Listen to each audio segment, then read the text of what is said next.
At 6:44 local time, the Yellow Sea is doing what shallow coastal waters do at this hour in November, being difficult, not dramatically difficult, not the kind of difficult that produces headlines, the quietly technical kind of difficult that makes every sonar operator who has ever worked these waters develop a particular expression, somewhere between focus and resignation, that their colleagues recognize immediately and their families have never quite understood. The sea here averages approximately 44 meters deep, which sounds like adequate depth until you are trying to find a submarine in it, at which point 44 meters becomes the specific depth at which sound propagation does things that the textbooks describe accurately and that the textbooks somehow fail to adequately convey. The thermal layers are shallow and inconsistent. The bottom is silty in the south and rocky in the north, and both conditions scatter acoustic energy in different ways and for different reasons. Commercial fishing traffic is dense, producing a noise floor that a graduate student in acoustics would find fascinating, and a sonar operator finds professionally inconvenient. The Yellow Sea, in short, is a good place to hide a submarine, and the Korean People's Army Navy has understood this for longer than any of the people currently looking for one have been alive. USS Mustin, hull number DDG-89, an Arleigh Burke-class guided missile destroyer, is making 11 knots through the central Yellow Sea in international waters approximately 90 nautical miles west of the Korean peninsula. The ship is not here by accident. The ship is here because 12 hours ago, at 1847 the previous evening, a P-3C Orion maritime patrol aircraft operating out of Naval Air Station Atsugi had acquired a possible contact on its magnetic anomaly detector while transiting the northern Yellow Sea on a standard patrol. The contact had been brief, 11 seconds of MAD indication, consistent in amplitude and gradient with a small submarine at approximately 20 meters depth, inconsistent in duration, with a geological feature of sufficient size to produce the same signal. The P-3C crew had logged it with the appropriate confidence qualifier, which in the acoustic and magnetic intelligence community means it had been logged as a datum requiring follow-up rather than a confirmed contact, requiring immediate response. The datum had been transmitted, assessed, and had generated the specific category of operational response that a single MAD indication in the Yellow Sea at this time of year generates from the 5th Fleet and 7th Fleet staff. Get a surface ship in the datum area. USS Mustin had been the closest available surface asset with a capable organic helicopter. It had altered course at 1930 and had been making its way to the datum area since arriving at approximately 5:30 and beginning the search pattern at 5:44. The SH-60B Seahawk helicopter, call sign Screaming Eagle 72, had been airborne since 0600, working a sonobuoy pattern in the datum area with the systematic patience of an air crew that has done this before and understands that anti-submarine warfare in the Yellow Sea in November is a process, not an event. On the bridge, the officer of the deck is watching his sonar picture with the specific attention that the surface ship's SQS-53C hull-mounted sonar requires in these conditions, continuous attention, because the acoustic environment is producing contacts that appear and resolve and appear again in ways that require a trained operator to distinguish between the Yellow Sea being acoustically complicated and the Yellow Sea containing something worth distinguishing. His coffee is in a closed mug. Standing sonar watch in the Yellow Sea is not a venue for open beverages because the watch section's attention cannot be distributed across coffee management and contact evaluation simultaneously, and contact evaluation takes precedence. intelligence. In the Combat Information Center, the Anti-Submarine Warfare Coordinator is managing what the ASW community calls a prosecutable datum, a specific geographic area where a submarine contact has been assessed as possible, with enough positional uncertainty that the search pattern requires covering a significant area, but enough confidence that the search pattern is worth running.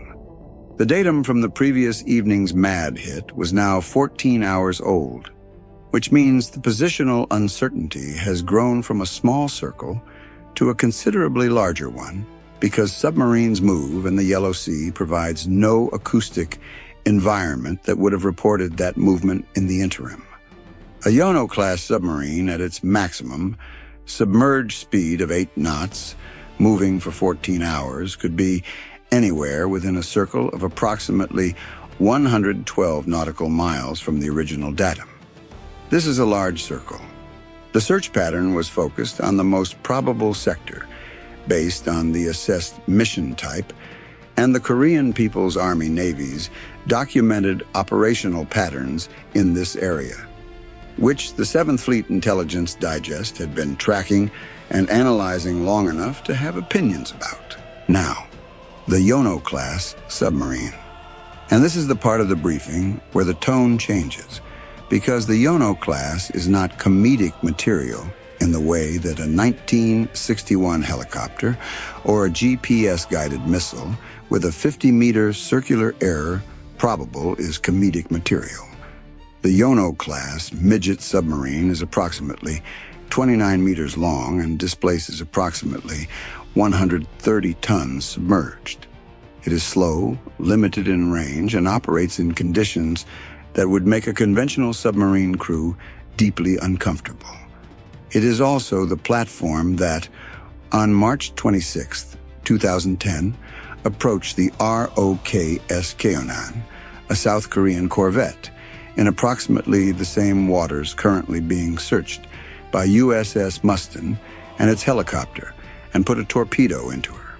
46 South Korean sailors did not come home from that mission. The Yono-Class is small. It is quiet in shallow water in ways that larger submarines are not, precisely because its small size and low power signature produce acoustic returns that the bottom clutter of the Yellow Sea can obscure. And it is operated by people who have demonstrated the specific operational willingness to use it. This channel's humor targets equipment and decisions. It does not target the Yono. The Yono is real, its history is real, and the search being conducted by USS Mustin and Screaming Eagle 72 is being conducted with the full professional seriousness that the history of this platform in these waters requires. What is available for dry professional observation is what the Yono's presence in the Yellow Sea requires its crew to do, and what those requirements produce for the collection systems looking for it. That is a different kind of story, and it begins at 6:44. At 6:44, Screaming Eagle 72's acoustic processor flagged a contact, not a definitive contact. A narrowband tonal on the helicopter's dipping sonar at a frequency consistent with a small diesel-electric submarine's auxiliary machinery, specifically the cooling system pump signature that Yono-Class submarines share with the Soviet-era design from which they are derived. The tonal was at 41 meters depth, consistent with the bottom terrain in this sector, consistent with a submarine attempting to use the thermal layer for acoustic concealment. The helicopter's acoustic sensor operator had been looking at this frequency band for 47 minutes. She knew what a machinery tonal looked like in this environment. This one was real, or it was a very good impression of one. She called it to the ASW coordinator. The ASW coordinator looked at the data for 11 seconds, which is approximately how long it takes a trained ASW coordinator to review a narrowband tonal presentation and form a prosecutable opinion. He reached for his radio.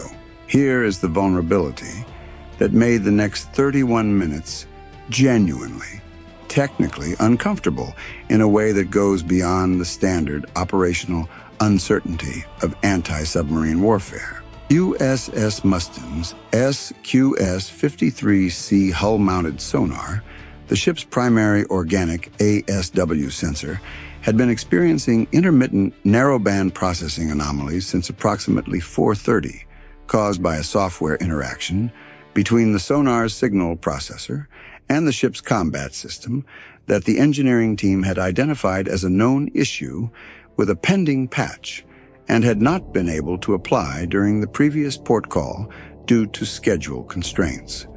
The anomaly did not take the sonar offline.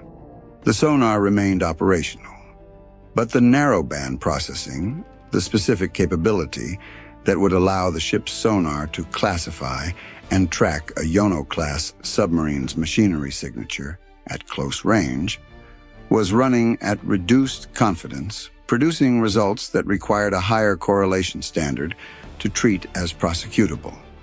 In practical terms, if the SQS-53C acquired the contact independently, it would need more time to classify than standard.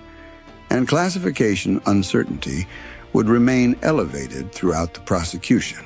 The sonar supervisor had briefed this to the ASW coordinator at 4:35. The ASW coordinator had briefed it to the officer of the deck. The officer of the deck had briefed it to the commanding officer, who had noted it, assessed it as a degraded but operational condition rather than a non-operational condition, and continued the search because the datum required prosecution. And Screaming Eagle 72's sonar was fully operational and would serve as the primary prosecution sensor. The ship's sonar would support. The helicopter would lead. This was a reasonable professional judgment and the correct decision given the operational requirement. It was also a 31-minute window in which the ship's primary organic ASW sensor was functioning in a mode that required more correlation time to classify what it was hearing, and what it was about to hear was a Yono-Class submarine at close range in the Yellow Sea, and close range for a 29-meter submarine in 44 meters of water meant that the geometry was going to be less comfortable than the open ocean equivalent would be. Screaming Eagle 72 was working a sonobuoy pattern around the tonal contact, building a positional solution. The acoustic processor was showing the tonal consistently on 2 of the 3 active sonobuoys nearest the contact. The position was resolving. The helicopter's tactical coordinator was running the solution. The ASW coordinator was watching the helicopter's picture on the Link 16 feed and running his own solution in parallel. At 6:58, the SQS-53C acquired the contact. Bearing 045, range 3,800 meters. The narrowband processor flagged it as possible submarine, not prosecutable, possible. The sonar supervisor looked at the return for 14 seconds. Contact evaluation. Possible submarine, bearing 045, range 3,800 meters. Confidence, medium. Medium confidence, 3,800 meters in 44 meters of water. The commanding officer was in CIC at 7:01. He had been notified at 6:59 as part of the standing protocol for any submarine contact evaluation of possible or higher confidence. He looked at the sonar picture, the helicopter's acoustic solution, and the SQS-53C's status board. He looked at the geographic relationship between the contact position and his ship's current heading.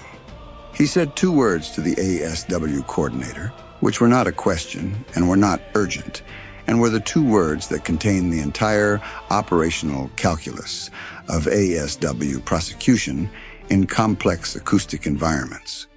Classification confidence. Medium on the hull sonar due to the processing anomaly, sir. The helicopter's picture is better. Screaming Eagle 72 is calling it probable submarine. Narrowband tonal consistent with Yono machinery signature. Probable from the helicopter, medium from the hull sonar. Yes, sir. He looked at the geographic picture. 3,800 meters, bearing 045. If the contact was where it appeared to be, and moving in the direction the solution suggested, it would be at approximately 2,500 meters in 11 minutes at the assessed speed. In the Yellow Sea, at 44 meters depth, 2,500 meters from a possible submarine, was inside the geometric relationship where the acoustic environment became less predictable and the available response time became shorter.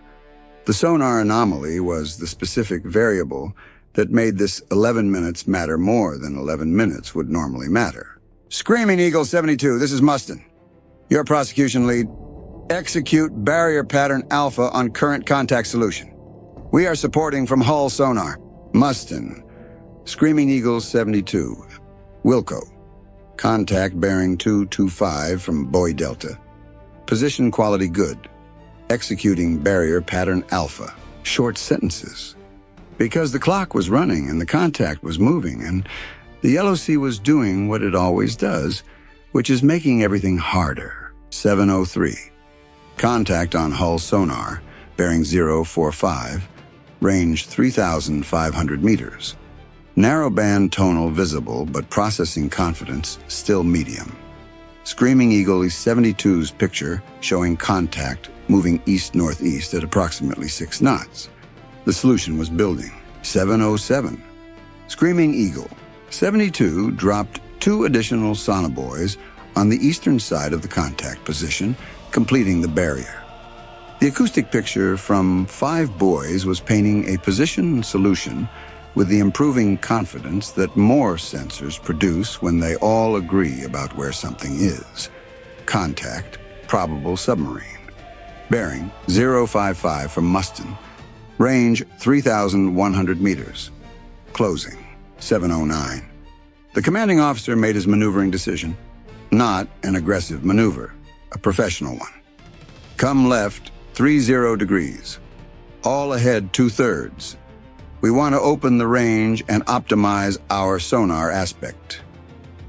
The course change opened the angle between USS Mustin's heading and the contact bearing, which improved the SQS-53C's aspect on the contact and, critically, reduced the self-noise from Mustin's own propulsion that was contributing to the processing anomaly's confidence problem. Opening the range gave the helicopter more room to work the prosecution. It also communicated to anyone watching the tactical picture that USS Mustin was aware of the contact and was maneuvering professionally, not reactively. 711. Hull sonar. Contact bearing 065, range 2,800 meters. Confidence upgrading to probable. Narrowband tonal present, machinery signature, correlating with Yono-Class auxiliary profile. Probable.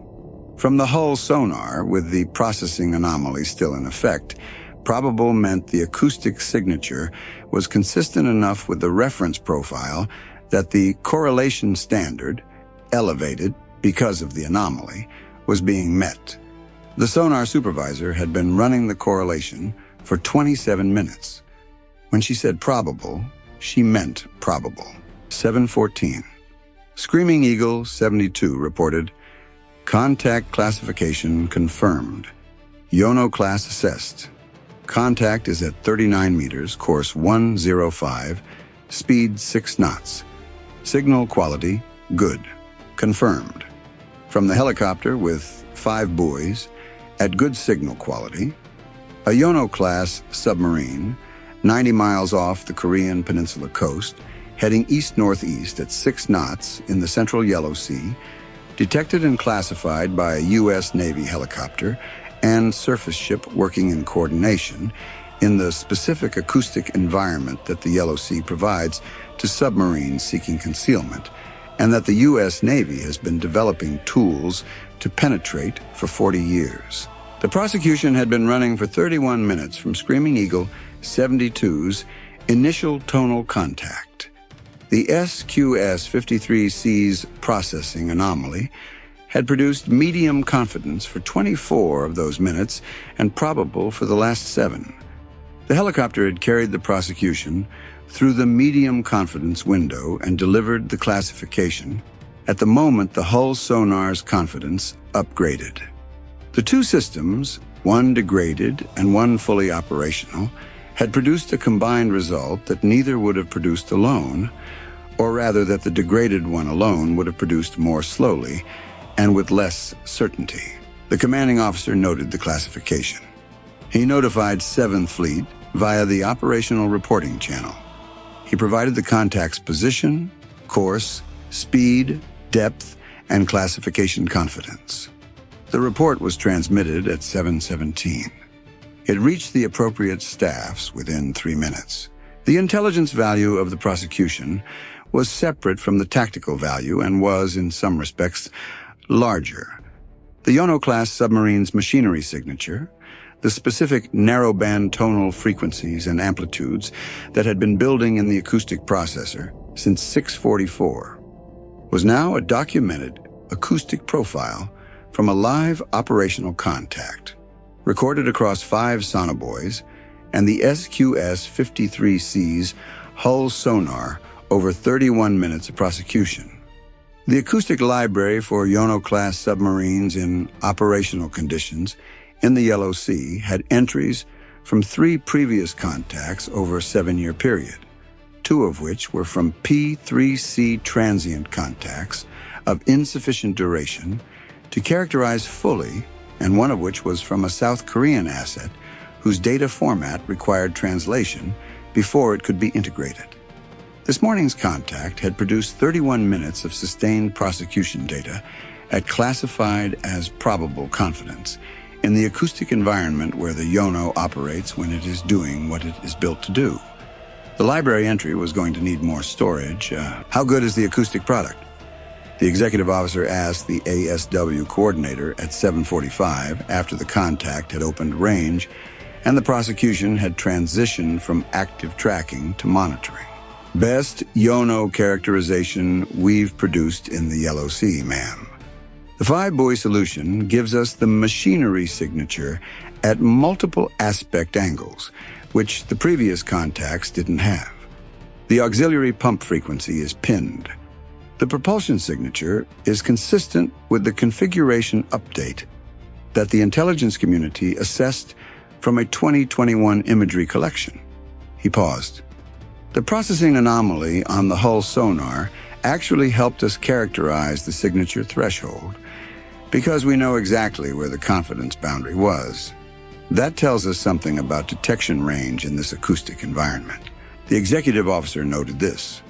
The processing anomaly that had made the prosecution uncomfortable for 31 minutes had, by providing a known detection performance degradation, also provided data on where the Yono-Class becomes detectable in Yellow Sea acoustic conditions.